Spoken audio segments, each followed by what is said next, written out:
Defence Ministry and for that matter the three services have been concentrating on two issues.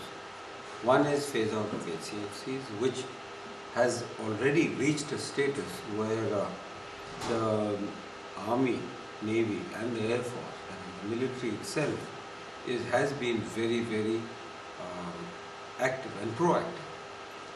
For the phase out, like especially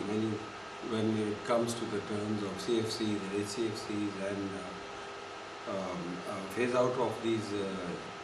various solvents, phase out of various chemical materials,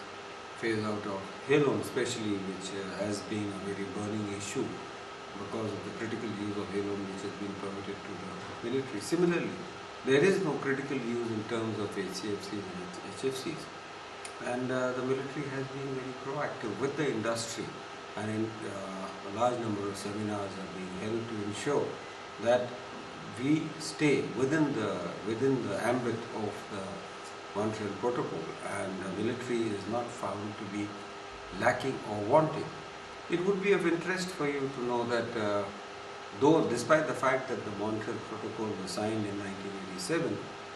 thereafter the militaries of the world were very reluctant to adopt to the requirements that were spelled out in the Marshal protocol.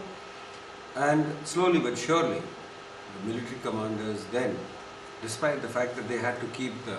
operational readiness and their requirement to be available to the government at all times, whether it was for aggression or it was for relieving pressure or it was for fighting a war, not only on territories but on terrorism as well. Now, within the restrictions placed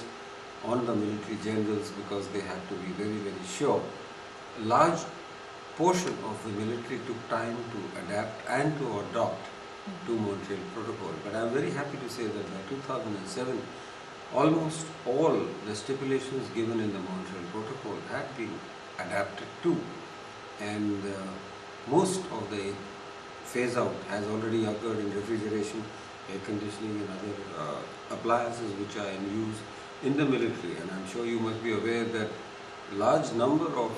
weapon systems use refrigerants and air conditioning for storages, for utilization, and even for that matter for a weapon to be used against any particular enemy, especially when it comes to the most modern missile systems which all the forces have, whether it is air to ground or it is ground to air or it is ground to ground, so on and so forth. We also have, fortunately or unfortunately, India is a nuclear country which also has some nuclear arms and munitions which have extensive use of refrigerants and extensive use of air conditioning, wherein the latest phase out which has occurred has certainly lent itself to a bit of a difficult situation. But I am very sure and very categorical in saying that militaries have adopted and adapted to these phase out in keeping with what the requirement and demands of Montreal Protocol were. Thank you.